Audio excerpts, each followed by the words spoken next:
Magsitayo na po ang lahat.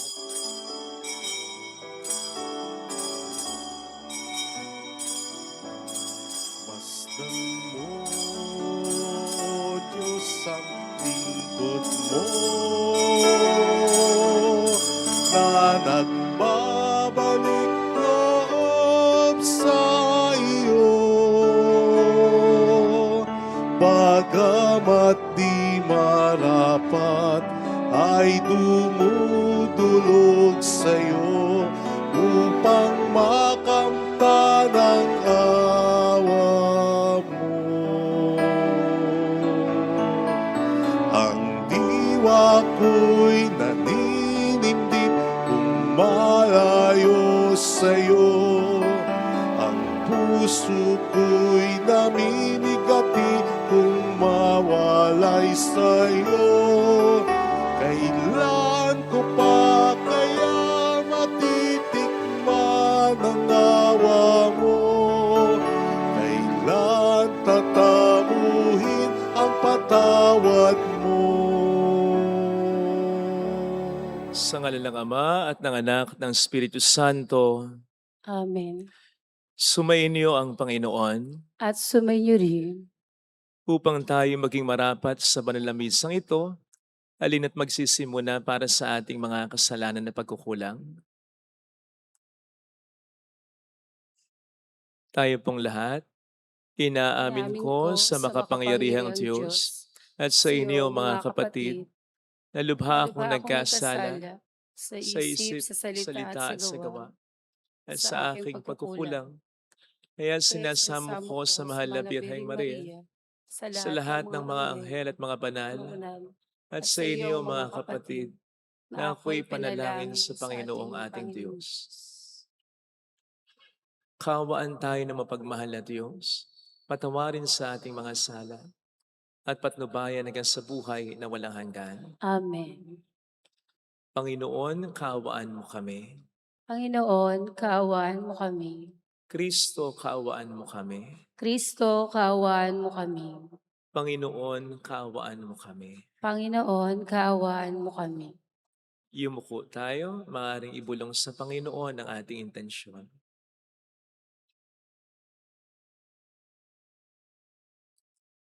Manalangin tayo.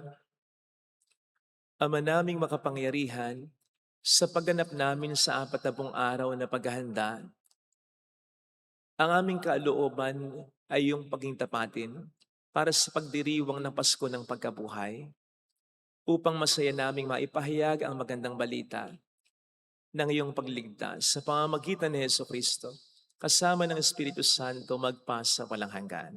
Amen. Magsiupo na po ang lahat at makinig sa pagpapahayag ng salita ng Diyos. Pagbasa mula sa aklat ni Propeta Isayas. Sabi ng Panginoon sa kanyang bayan, sa araw ng pagliligtas sa iyo ay lilingapin kita at tutugunin ang paghingi mo ng saklolo. Babantayan kita at iingatan. Sa pamagitan mo'y gagawa ako ng tipan sa mga tao. Ibabalik kita sa sariling lupain na ngayon ay walang kaayusan. Palalayain ko ang nasa bilangguan at bibigyan ng liwanag ang nasa kadiliman. Sila'y matutulad sa mga tupang nanginginain sa magandang pastulan. Hindi sila magugutom ni mauuhaw. Hindi rin daranas ng matinding init ng sikat ng araw. At sa disyerto, sapagkat papatnubayan sila noong isa na nagmamahal sa kanila. Sila'y ihahatid niya sa bukal ng tubig. Gagawa ako ng lansangan sa gitna ng mga bundok, at ako'y maghahanda ng daan. Para siyang daanan ng aking bayan. Darating ang bayan ko buhat sa malayo, mula sa hilaga at sa kanluran. Gayon din sa Sibin, sa timog. Kalangitan, umawit ka. Lupa, ikaw ay magalak. Gayon din ang mga bundok, pagkat inaaliw ng Panginoon ang kanyang hinirang. Sa gitna ng hirap ay kinahahabagan. Ang sabi ng mga taga-Jerusalem, pinabayaan na tayo ng Panginoon, nakalimutan na niya tayo. Ang sagot ng Panginoon, malilimot kaya ng ina ang sarili niyang anak? Hindi kaya niya mahalin ang sanggol na iniluwal? Kung mayroon mang inang lumilimot sa kanyang bunso, ako'y hindi lilimot sa inyo kahit sa sandali. Ang salita ng Diyos. Salamat sa Diyos. Salmong tugunan. Pag-ibig ng Diyos ay ganap, sa tanan siya'y nahahabag. Pag-ibig ng Diyos ay ganap, sa tanan siya'y nahuhubog. Ang Panginoong Diyos ay puspos ng pag-ibig at lipos ng habag. Banayad magalit, ang pag-ibig niya ay hindi kumukupas. Siya ay mabuti at kahit kanino'y hindi natatangi. Sa kanyang nilikha, ang pagtingin niya ay mamamalagi. Tugon. Pag-ibig ng Diyos ay ganap, sa tanan siya'y nahahabag. Di ka bibiguin sa mga pangako, pagkat ang Diyos ay tapat. Ang kanyang ginawa, kahit na ano ito, ay mabuting lahat. Siya ay tumutulong sa lahat ng tao na may suliranin. Yaong inaapi, inaalis niya sa pagkagupiling. Tugon. Pag-ibig ng Diyos ay ganap, sa tanan siya'y nahahabag. Matuwid ang Diyos sa lahat ng bagay niyang ginagawa. Kahit anong gawin ay kalakip doon ang habag at awa. Siya ay nakikinig at handang tumulong sa lahat ng tao. Sa sino mang taong pagtawag sa kanya'y tapat at totoo. Pag-ibig ng Diyos ay ganap, sa tanan siya'y nahahabag.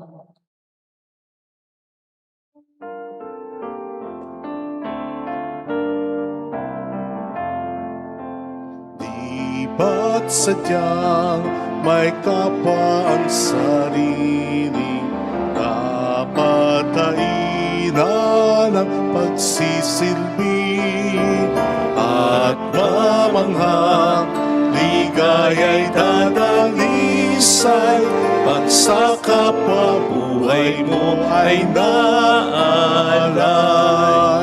Bawat galing gamitin sa paglingap, laging damhin kung may naghihirap, at tandaan ganyang pagmamahalan, unang-unang atas ng kabanalan. Sumainyo ang Panginoon. At sumainyo rin. Ang mabuting balita ng Panginoon ayon kay San Juan. Papuri sa iyo, Panginoon. Noong panahong iyon, sinabi ni Jesus sa mga Hudyo, ang aking ama'y patuloy sa paggawa at gayon din ako. Lalong pinagsikapan ng mga Hudyo na patayin siya sapagkat nilabag na niya ang batas tungkol sa araw ng pamahinga, ay sinasabi pa niyang ang Diyos ang kaniyang ama. At sa gayoy, ipinapantay ang sarili sa Diyos. Kaya't sinabi sa kanila ni Jesus, dapat ninyong malaman na walang ginagawa ang anak sa kanyang sarili lamang. Ang ginagawa lamang niya ay ang nakikita niyang ginagawa ng ama. Ang ginagawa ng ama ay siya ring ginagawa ng anak sapagkat minamahal ng ama ang anak at ipinakikita sa anak ang lahat ng ginagawa niya. At higit pa sa mga ito, ang mga gawang ipakikita sa kanya ng ama at manggigilalas kayo. Kung paanong binubuhay ng ama ang mga patay, gayon din naman bubuhayin ng anak ang sino mang nais niyang buhayin. Hindi humahatol kanino man ng ama. Ibinigay niya sa anak ang buong kapangyarihang humatol upang parangalan ng lahat ang anak tulad ng kanilang pagkaparangal sa ama. Ang hindi nagpaparangal sa anak ay hindi nagpaparangal sa amang nagsugo sa anak. Sinasabi ko sa inyo, ang nakikinig sa aking salita at nananalig sa nagsugo sa akin ay may buhay na walang hanggan. Hindi na siya hatulan kundi inilipat na sa buhay mula sa kamatayan. Tandaan ninyo, darating ang panahon, ngayon na nga, na marinig ng mga patay ang tinig ng anak ng Diyos at ang makinig sa Kanya ay mabubuhay. Ang Ama ang may kapangyarihang magbigay buhay at ang anak ay binigyan niya ng kapangyarihang magbigay buhay. Binigyan din siya ng kapangyarihang humatol sapagkat siya ang anak ng tao. Huwag niyo itong pagtakhan sapagkat darating ang oras na marinig ng mga patay ang kanyang tinig. Sila'y muling mabubuhay at lalabas sa kinalilibingan nila. Lahat ng gumawa ng mabuti ay pagkakalooban ng buhay na walang hanggan at lahat ng masama ay parurusahan. Wala akong ginagawa sa sarili ko lamang, humahatol ako ayon sa sinasabi sa akin ng Ama, kaya't matuwid ang hatol ko. Hindi ang sarili kong kalooban ang aking sinusunod, kundi ang kalooban ng nagsugo sa akin. Mga kapatid, ang mabuting balita ng Panginoon. Pinupuri ka namin, Panginoong Heso Kristo. Welcome sa Our Lady of Lazaret Quasay Parish kung saan ayos lang pong umiyak. At samahan tayo ng mahal ay nasa pag-iyak at sa pagdarasal upang maging maayos ang lahat. Narinig po natin sa ating Ebanghelyo ang naging tugon ni Kristo sa mga tao, lalo na sa mga Skriba at Pariseo, kung bakit siya nagpagaling sa araw ng pamamahinga. Una, dahil Diyos siya. Meron siyang kapangyarihan kahit sa anumang batas, kahit pa yan ay batas ng araw ng pamamahinga. At ikalawa, dahil siya at ang Ama ay patuloy sa paggawa. Sa dalawang maliwanag na tugon na ito, pinagtangkaan na nila ang buhay ng ating Panginoon. Well, alam po ba ninyo na ang dalawang maliwanag na tugon na ito ng Panginoon ay po pwede ring maging tugon sa marami sa atin ngayon? Lalong-lalo na sa mga nagtatanong ng presensya at pagkilos ng Diyos sa mga pagkakataong kailangan nila. May mga tao po kasi na nagsasabing parang walang Diyos o wala talagang Diyos. O mga tao nagsasabing malayo ang Diyos o natutulog ang Diyos kapag nakakaranas na sila ng mga matitinding problema, either directly or indirectly. Indirectly, problema sa mundo, yung gera ngayon, yung matinding kahirapan na nakikita nating pumapatay ng napakaraming mga tao. At yung direct na paghihirap, matinding problema sa pamilya, kalusugan, matinding problema sa pera. Nandoon na ang pagtatanong, nasa saan ang Panginoon, nasa saan ang pagkilos ng Panginoon. Muli po, maliwanag ang tugon ng Panginoon na tugon niya sa mga tao sa ating Ebanghelyo ngayon. Ang tugon niya rin sa atin ngayon ay una, Diyos siya, makapangyarihan siya. Kaya't ang kanyang presensya ay hindi nakadepende sa pakiramdam o sa tingin natin. Kahit ang pakiramdam o tingin natin ay wala siya, nandoon siya. Hindi tayo ang magdidikta ng kanyang presensya. In fact, kahit na sabihin nating wala siya, kahit na hanga din nating wala siya, mananatiling nandoon siya. Ikalawa, siya at ang Ama ay patuloy sa paggawa. Hindi siya tumitigil sa pagkilos. Hindi siya natutulog. Tama namang sinasabi sa aklat ng Genesis na mahinga ang Diyos. Pero hindi ito in a sense na tumigil siya sa pag-sustain ng buhay ng mga nilikha niya. Lalong-lalo na tayo na pinakamahalaga para sa Kanya. He does not stop sustaining us, protecting us. And that should be for us more than enough para mapanatag. Hindi tumitigil sa pagkilos ang Diyos para sa kabutihan natin. No wonder ang sabi sa atin ng Panginoon, tumulad tayo sa mga bata na magtiwala tayo tulad ng pagtitiwala o pananampalataya ng mga bata sa mga nakatatanda. O di ba?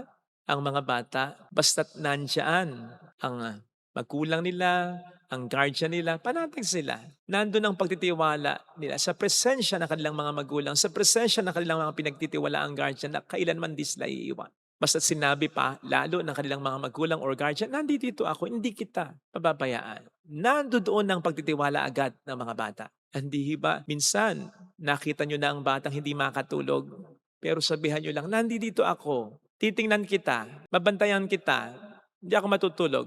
O matulog man ako, nasa tabi mo ako. Minsan, yung maramdaman lang ng bata na may gumagalaw sa tabi niya, nagising ka pa, sapat na yon para mahimbing siyang makatulog. Bakit nga ba hindi natin makayang gawin ito? Ang pagtitiwala ng bata. Gayong tayo ang mas nakakaunawa ng sinasabi ni Kristo ngayon sa Ebanghelyo. na nandiyan siya, Diyos siya, makapangyarihan siya, at hindi siya tumitigil sa paggawa para sa ating kabutihan. Well, I believe ito'y sapagkat madalas nililimitahan natin ang katotohanan at presensya niya at ang pagkilos niya for our physical well-being lang. Halimbawa, kaligtasan sa mga problema, kaligtasan sa pagkakasakit, sa aksidente, maging sa kamatayan, kaligtasan sa malalaking problema tulad ng kagipitan sa pera. Madalas doon lamang natin lilimitahan sa mga blessings na yan, ang presensya at pagkilos niya. Hindi natin iniisip na kahit na wala tayo o kulang tayo ng mga blessings na nandoon pa rin siya. Besides, hindi yan yung mga blessings na mahalaga. Nagkatawang taong Panginoon para ibigay sa atin ang mga blessings na yan. Pero hindi lang yan, kundi ultimately, yung pinakamakatutulong sa atin ang ating kaligtasan. Kaya nga sabi niya, anong mapapala ng tao? Makamtan man niya ang buong mundo kung ang kapalit naman ito ay ang kanyang buhay. Ang pinakamahalagang biyaya ay yung tayo makasama niya. At yun, doon niya talaga tayo isusustain. Doon, ibibigay niya lagi ang kanyang presensya at pagkilos. Kaya wag nating limitahan sa mga material blessings lang. Besides, sabi nga natin, God is mysterious. Ganun din ang kanyang mga gawa. He works in mysterious ways. Na maaaring hindi natin naintindihan, pero siguradong makatutulong para sa ating kabutihan, yung mga hindi natin maintindihan. Halimbawa, yung kahit may problema tayo, yung kahit may mga pagsubok tayong naranasan, pwede niyang gamitin ng lahat ng karanasang yan upang magdulot sa atin ng kabutihan. At yung kabutihan nga pong sinasabi ko, ay hindi lamang kabutihang material, pisikal, kundi kabutihang spiritual. Sapagkat ang pinakapakay ng presensya at patuloy na pagkilos ng Diyos sa ating buhay ay yung ma-accomplish niya, ang tunay niyang layunin sa atin, ang kaligtasan natin. Ang tunay niyang layunin sa atin na tayo ay maging katulad pa niya. For us to become more like Him. At kung kinakailangan na gamitin niya yung mga pagsubok na maranasan natin, kung kinakailangan maranasan natin yun in the first place, ibibigay niya. Pero tayo tutulungan niya upang ma-accomplish sa buhay natin ang kalooban niya. At yun ay tayo ay matulad sa Kanya at maligtas yung kaganapan ng pagligtas sa kabilang buhay. Kaya sana mga kapatid, lagi nating iisipin yon. Kahit na sa mga problema na ating naranasan, kumikilos doon ng Panginoon. Huwag nating limitahan ang kanyang pagkilos sa mga mabuting experiences lang. Sapagkat kumikilos at kikilos ang Diyos. Kahit sa ating mga not so good experiences, kahit sa mga worst experiences natin, for Him to accomplish kung ano yung gusto niya para sa atin. Doon siya mas nananatili ang kanyang presensya. Doon siya mas kumikilos. Basta, lagi lamang po nating tatandaan, ang Diyos ay laging nandyan siyaan in both good times and bad. At lagi siyang kumikilos, hindi lamang sa ating mga mabuting karanasan, kundi kahit na sa mga pangit nating karanasan, upang tuparin sa ating buhay ang kaniyang kalooban. Pag sinabing, God is not yet done with me, God is not yet finished with me, huwag lang nating ipakahulugan yon yung human development lang, yung tayo mas maging matured lang, yung tayo ay mas maging magaling lang, yung tayo ay mas maging matalino lang, yung tayo ay mas maging successful lang. No, kasama yon. Pero more than that, God is not yet done with us sa aspeto na He wants us to become more like Him. Yun ang kanyang primary project sa atin. For us to become more like Him. Kaya nga sabi niya, be perfect as your Heavenly Father is perfect.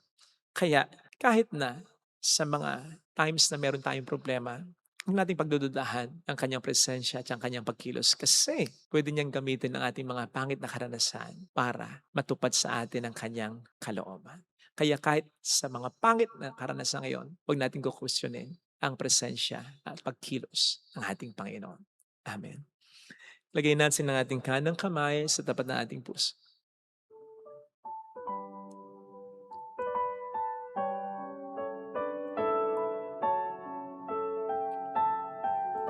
Awitin natin.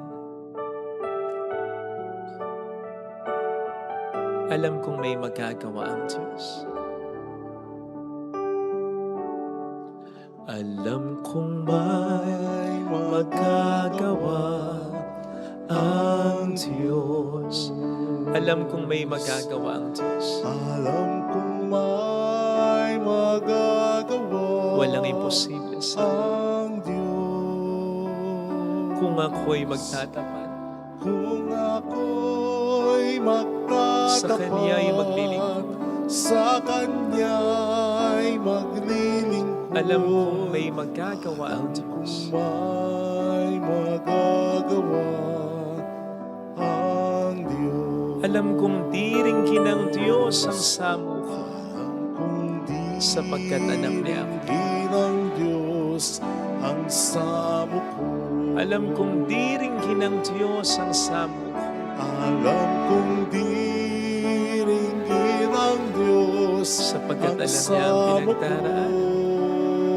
Kung ako'y magtatapat, Kung ako'y magtatapat, sa Kanya'y maglilingkod. Sa Kanya'y maglilingkod. Alam kong di ringgin ng Diyos ang samo. Kung di ringgin ng Diyos Pumikit ang tayo. samo ko. Panginoon, pasensya na sa mga pagkakataon hindi ko man nasabi ng tahasan, ay naisaloob ko kahit papaano na parang wala ka o hindi ka nakikinig sa akin, wala kang pakialam, hindi ka kumikilos, wala kang ginagawa. Tunay nga, Panginoon, na hindi kita pwedeng limitahan. Hindi ako ang nagdidikta ng iyong katotohanan, lalong-lalo na ng iyong mga pagkilos. Ang kailangan ko ay diktahan ang sarili ko na manampalataya sa iyo, sapagkat hindi ka nawawala at hindi ka nagpapahinga sa paggawa ng mabuti para sa kaligtasan ko. Tatandaan ko yun.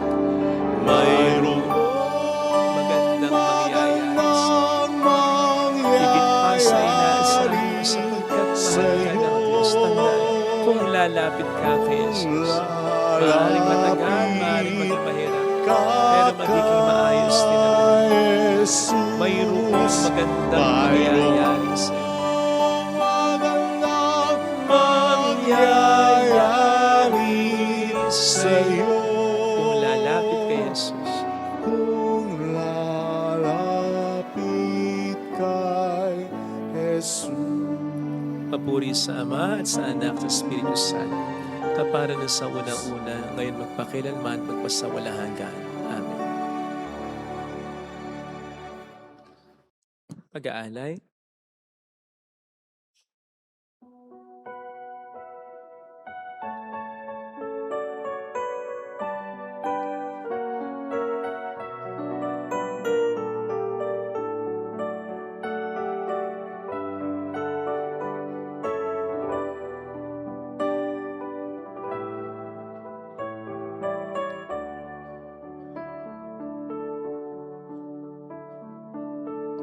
Aming alay sa iyo, Panginoon. Ang tinapay at talak na iyong kaloob upang gunitain ang iyong buhay na inialay nang tayo'y magdiwang bilang isang sambayanan.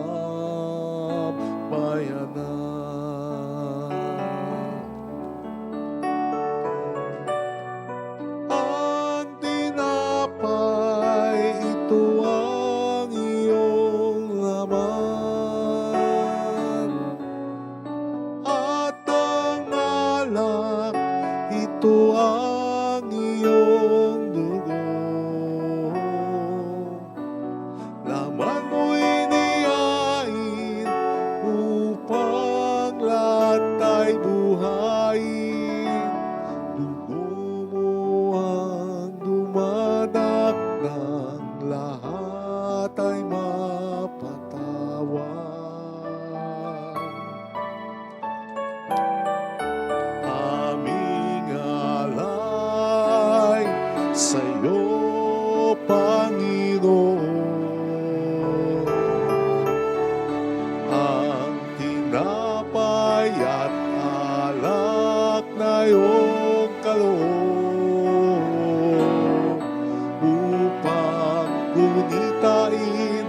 ang iyong buhay na inialay nang tayo'y magdiwang bilang isang sambayanan.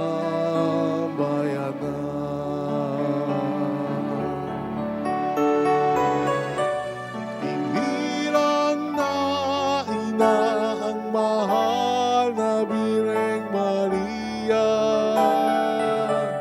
una mong luklukan ang kanyang sinapupunan. Sa aming pagtanggap sa iyo, ikaw nawa'y manahan sa aming mga puso nang lumago sa kamanalan. Aming alay sa'yo, Panginoon,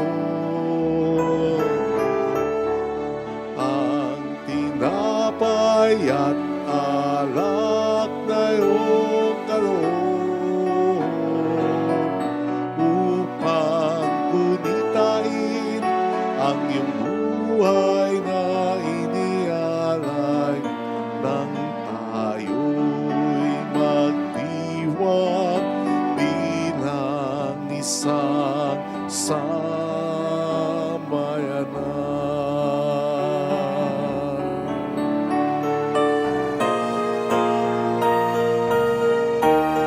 Aming alay sa'yo, Panginoon,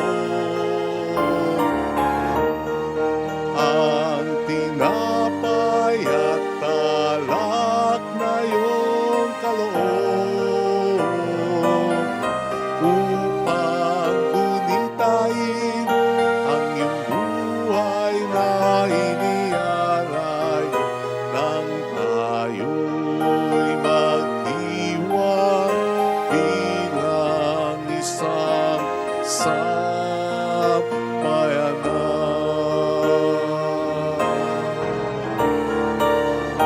Aming alay sa'yo, Panginoon, ang tinapay at alak na iyong kaloob upang gunitain ang iyong buhay na inialay nang tayo'y magdiwang bilang isang sambayanan.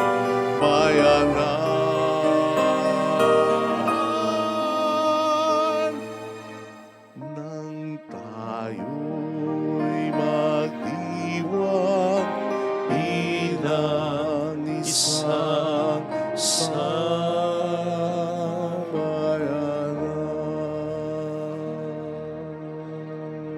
Manalangin tayo, pang ating handog ay maging kalugod-lugod sa Diyos Amang makapangyarihan. Tanggapin nawa ng Panginoon ito paghahain sa iyong mga kamay, sa kapurihan niya at karangalan sa ating kapakinabangan at sa buong sambayanan niyang banal. Ama naming lumikha, ang paghahain ito naway maganap sa ikapagkapatawad ng mga kasalanan at sa ikapagkakamit namin ng bagong buhay at kaligtasan sa pamamagitan ni Jesucristo, kasama ang Espiritu Santo magpasa walang hanggan. Amen. Sumainyo ang Panginoon. At sumainyo rin, Itaas sa Diyos ang inyong puso at diwa. tinaas na namin sa Panginoon. Pasalamatan ng ating Panginoong Diyos. Marapat na siya ay pasalamatan. Ama naming makapangyarihan, tunay nga pong marapat na ikaw ay aming pasalamatan sa pamamagitan ni Jesucristo na aming Panginoon. Sa aming kusang pagtitiis ng hirap, tinutulungan mong aming maitumpak ang kinamihas ng pagsalungat sa pananagutang iyong iniandas. Sa aming pagtulad sa anak mong mahal na nagpakasakit para sa tanan, ang pag-isikap namin iyong kinalulugdan at ang pagpapakabuti namin iyong ikinararangal. Kaya kaisa ng mga anghel na nagsisiawit ng papuri sa iyo ng walang humpay sa kalangitan, kami nagbubunyi sa iyong kadakilaan. Santo, Santo, Santo, Panginoong Panginoong Diyos Diyos ng ng mga mga hukbo, hukbo, napupuno ang napupuno ang langit at langit at lupa ng lupa ng kadakilaan kadakilaan mo. mo. Hosana Hosana sa sa kaitaasan, kaitaasan. pinagpala ang naparirito sa ngalan ng Panginoon. Hosana sa kaitaasan. Magsilud po ang lahat.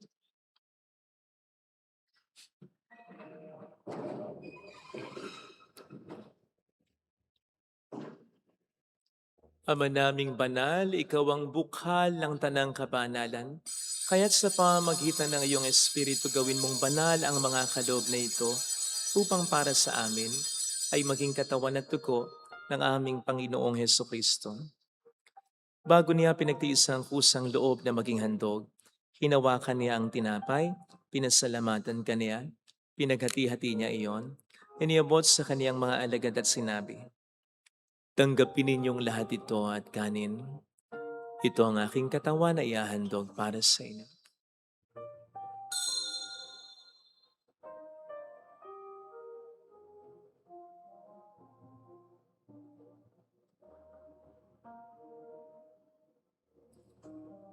Gayun din naman nang matapos ng hapunan, nawakan niya ang kalis, muli kaniyang pinasalamatan. Iniabot niya ang kalis sa kaniyang mga alagad at sinabi, "Tanggapin ninyong lahat ito at inumin. Ito ang kalis ng aking dugo ng bago't walang hanggang tipan. Ang aking dugo na ibubuhos para sa inyo at para sa lahat. Sa ikapagkapatawad ng mga kasalanan, gawin niyo ito sa pag-alala sa akin."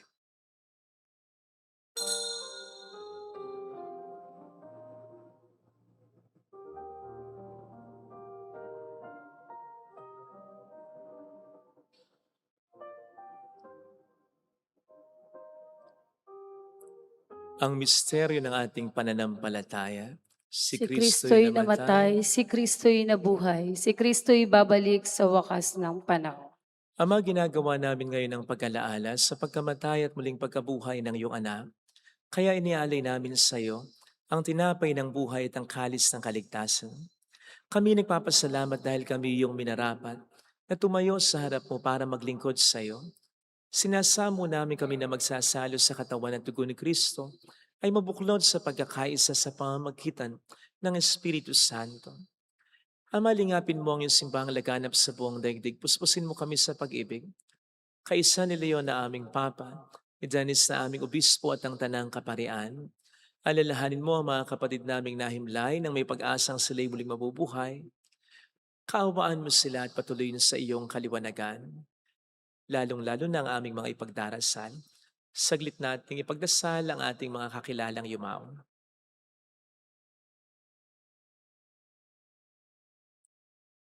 Kaawaan mo at paging tapatin kaming lahat na makasalo sa iyong buhay na walang wakas.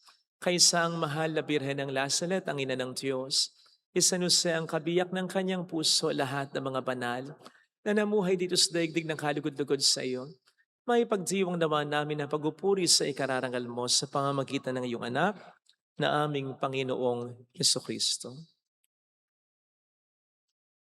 Sa pamamagitan ni Kristo, kasama niya at sa Kanya, ang lahat ng parangal, papuri ay sa iyo, Diyos Amang makapangyarihan, kasamang Espiritu Santo, magpasawalang hanggan.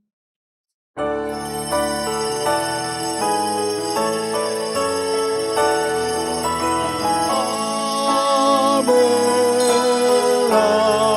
Amen. Amen.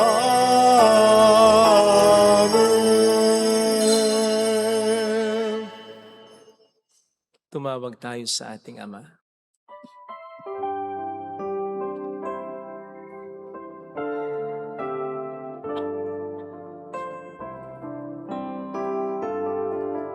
Ama namin, sumasalangit ka, sambahin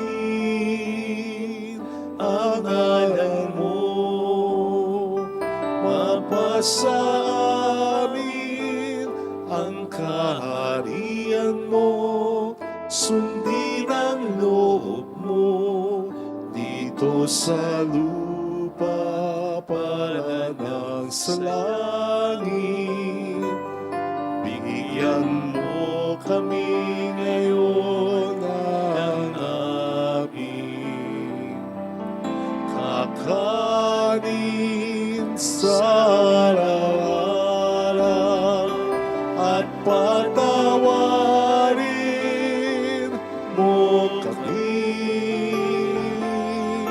sa aming mga sala para ng pagpapatawad namin sa nagkakasala sa amin at huwag mo kami ipahintulot sa tukso at iadya mo kami sa lahat ng masama. Iniling namin kami adya sa lahat ng masama, pagkalooban ng kapayapaan araw-araw, iligtas sa kasalanan, samantalang aming pinaghahandaan ang dakilang araw ng pagpapahayag ng tagapagligtas namin sa Heso Kristo. Sapagkat iyo ang kaharian, ang kapangyarihan at ang kapurihan magpakailanman. Amen. Panginoong Heso Kristo, sinabi mo noon, sinasabi mo rin sa amin ngayon, kapayapaan ang iniiwan ko sa inyo, ang aking kapayapaan ang binibigay ko. Tunghayin mong aming pananampalataya, huwag ang aming pagkakasala.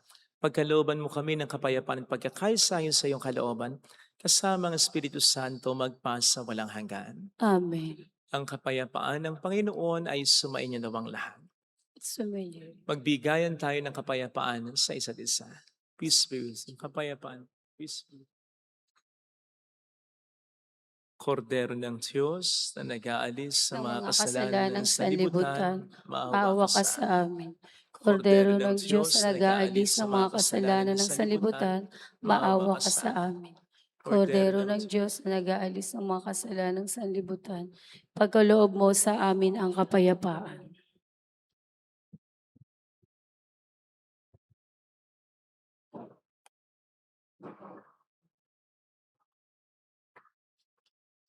Narito sa harap natin ng Panginoon ang ating buhay at kaligtasan. Mapalad tayong inaanyayahan. Panginoon, hindi ako karapat-dapat na magpatuloy sa iyo, ngunit sa isang salita mo lamang ay gagaling na ako.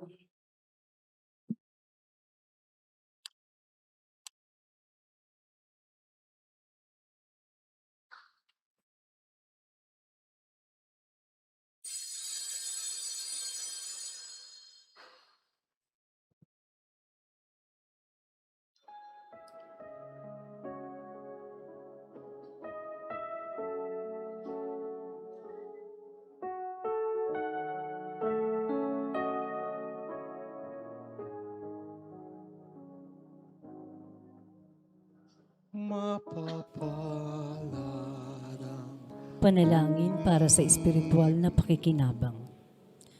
Panginoong Hesus, ako ay naniniwala na ikaw ay nasa kabanal-banalang sakramento. Iniibig kita ng higit sa lahat at ninanasa kong tanggapin ka sa aking kaluluwa. Sapagkat sa mga sandaling ito, hindi kita matatanggap sa sakramento. Tumuloy ka sa espiritu sa aking puso. Niyayakap kita na para bang naririto ka na. Inaalay ko ng buong buo ang aking sarili sa iyo. Huwag mong hayaang mawalay ako sa iyo. Amen. ngunit sa salita mo ay gagaling na ako.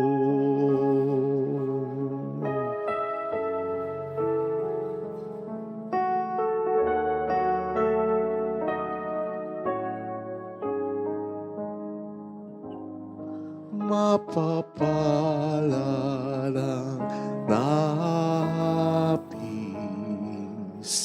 ang Diyos ang siyang aliw. Ligaya at liwanag ang siyang makakamtan.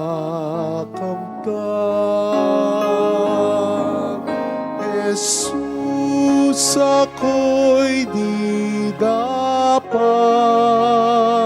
sa'yo ay tumanggap. Ngunit sa salita mo ay gagaling na ako.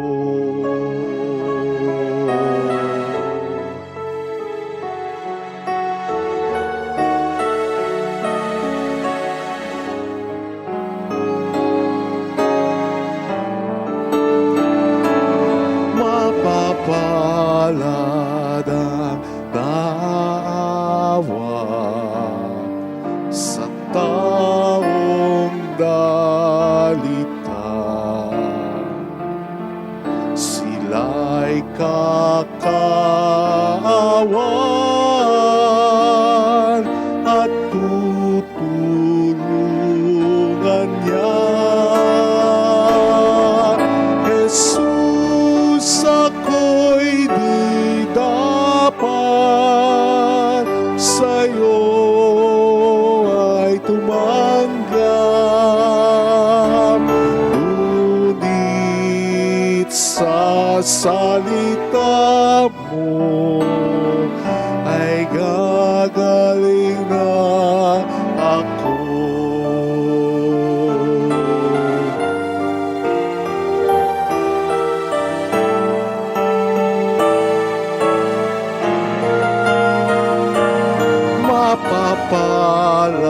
Mapapalalang umibig sa galit ng iba. Sila'y magtatagumpay at di mabibigo.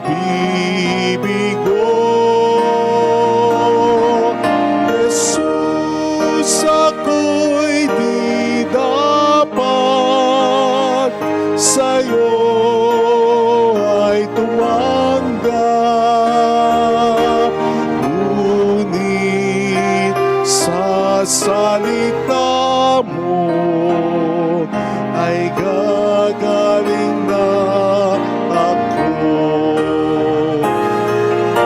Jesus, ako'y di dapat sa'yo ay tumanggap.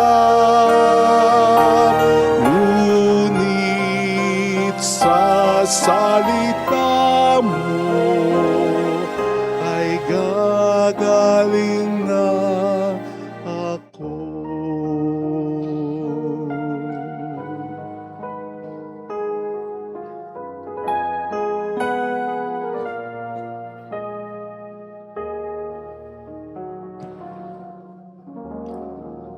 Manalangin tayo. Ama naming Magsitayo na mapagmahal, po ang lahat. sa pagtanggap namin ng banal na pakikinabang, huwag mong ipahintulot na kami maparusahan ng iyong idinulot para sa aming kagalingan sa pamamagitan ni Hesukristo, kasama ng Espiritu Santo magpasa walang hanggan. Amen. Holy God, Holy Mighty One, Holy Immortal One. Have mercy on us and of the whole world. Holy God, Holy Mighty One, Holy Immortal One. Have mercy on us and of the whole world. Holy God, Holy Mighty One, Holy Immortal One. Have mercy on us and of the whole world. Jesus, King of Mercy, We trust in you. maraming pong salamat sa inyong lahat. Maraming salamat sa lagi niyong pagtulong. Sumainyo ang Panginoon. At sumainyo rin. Pagpalain kayo kasama ang ating pamilya na mapagmahal na Diyos, ng Ama at ng Anak, ng Espiritu Santo. Amen. Tumayo tayo sa kapayapaan ni Kristo. Salamat sa Diyos. Salamat din po.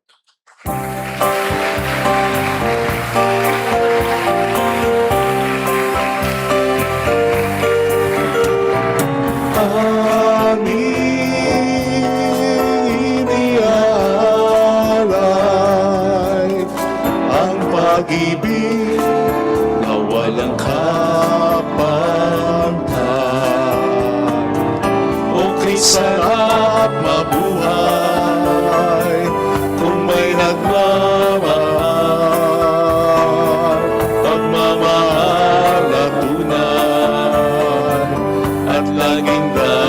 minsan ang birhen kong umibig ay walang sintamis, pagsintang sa kalinis, sa'yo hanggang langit.